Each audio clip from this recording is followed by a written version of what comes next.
Hello and welcome to another episode of Grease Monkey Gab. Random thoughts of an aircraft mechanic from the commute. The topic for today is Squirrel. Don't get distracted. We're also going to talk about an aircraft that I used to fly and how I think a distraction is probably what led to its demise. You're working on your aircraft of the day and somebody calls out to you from the other side of the shop saying they need a hand, or maybe the school airplane came in that had a problem and it's got a flight lesson that has to go on right away.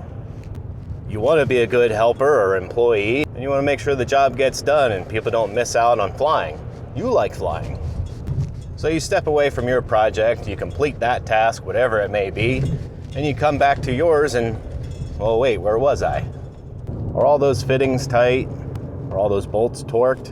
Are all those connectors, connected? Or were you pretty much done with it anyway when something or someone distracted you and it's probably fine? This is something I've noticed in my own work, but also even other industries I've worked in. This concept of multitasking. Properly done, it can be very good and effective, but not always. And that brings me to an accident case study for today. One Beechcraft Bonanza A36. Tail number? November 1831 whiskey. You guys doing all right? Doing great. My heart sank a bit saying that call sign again. It was a beautiful aircraft that I had the privilege to fly and get some training in, get some ratings in, and certainly made for some memorable cross countries. One day the airplane was coming back from a trip in Florida to its base in Georgia and never made it. Somewhere in between it started descending from 5,000 feet, coming to rest somewhere in a wooded area, looking nothing like it used to. Unfortunately, both the pilot and passenger were lost in the incident. Naturally, all of us connected to it were very saddened by the news, and it's never fun when an airplane you're connected to goes down and lives cut short. We had some thoughts and speculations of what may have happened, but we really didn't know. The pilot didn't declare an emergency. It was well maintained and annual. We really didn't have anything to suspect.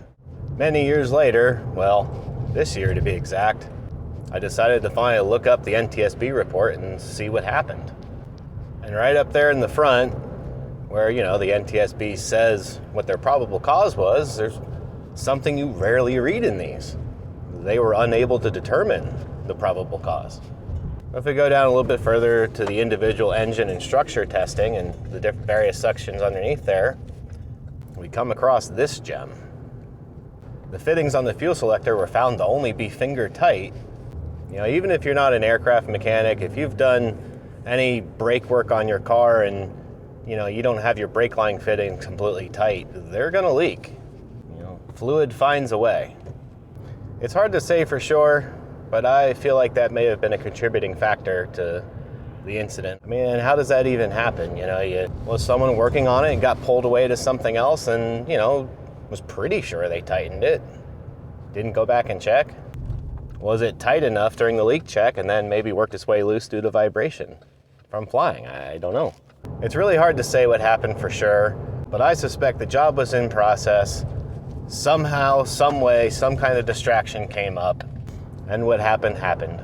I'm not here to judge or point fingers. So turning the corner, what are some things we can do to avoid distractions when we're working on aircraft for in the middle of a project? If it's a big project, one thing I'll do is take a piece of note paper, tape it on the airplane, and write all the steps that need to be completed yet. That way, if I have to walk away from it for some reason and somebody else walks up, they can see exactly where I'm at. If it's just the one task, maybe sometimes I'll put a piece of bright painter's tape. I'll see the tape and say, hey, you still got work to do, you dumb banana. But maybe, just maybe, whatever the issue is, you just say no. No, I can't come help you right now. No, sorry, student pilot. This task needs to be completed first, or at least gotten a good, obvious stopping point. What are your thoughts on this? What are your solutions? Let me know in the comments below. Squirrel!